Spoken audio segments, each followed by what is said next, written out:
Bonjour les amis et bienvenue pour cette capsule exceptionnellement un vendredi. N'est-ce pas le vendredi 1er avril? Alors qu'est-ce qu'on a le vendredi 1er avril 2022? Eh bien nous avons une nouvelle lune en poisson. Et oui, parce que je fais de l'astrologie védique. Donc cette nouvelle lune en poisson va nous apporter des choses très intéressantes. Vous vous rappelez, dans la dernière capsule, je vous avais dit que c'était le moment de vous libérer, de fermer des portes, de nettoyer.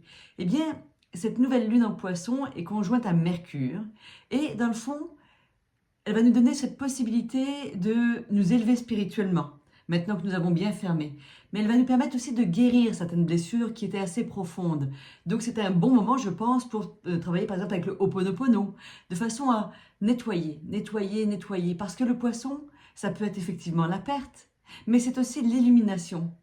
Et vous verrez que tout ce travail que vous avez fait ces derniers jours sur vous, eh bien, vous permet aujourd'hui de vous élever, de vous affirmer dans votre propre spiritualité, celle qui vous ressemble, celle qui a votre goût.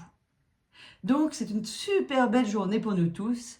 Alors non, ce n'est pas du tout une nouvelle lune belliqueuse ou agressive. D'autant plus que Mars et Vénus sont en train de prendre de la distance. Vénus n'est plus dans le signe du Capricorne, donc on commence à avoir beaucoup plus de légèreté.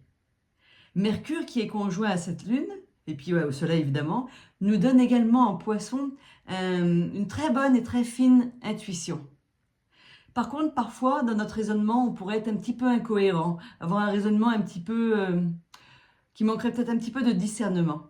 Alors, prudence, prudence si vous vous lancez dans une nouvelle action maintenant. Je ne pense pas que ce soit le moment vraiment de l'action. C'est plutôt encore quelque chose où on va se contacter de l'intérieur pendant au moins les 15 jours qui viennent.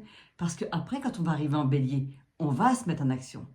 C'est donc le moment de terminer des choses, de faire la paix avec notre passé, de libérer nos blessures émotionnelles, ce que j'appelle la vieille blessure. Vous savez, celle qui vous fait tourner en rond.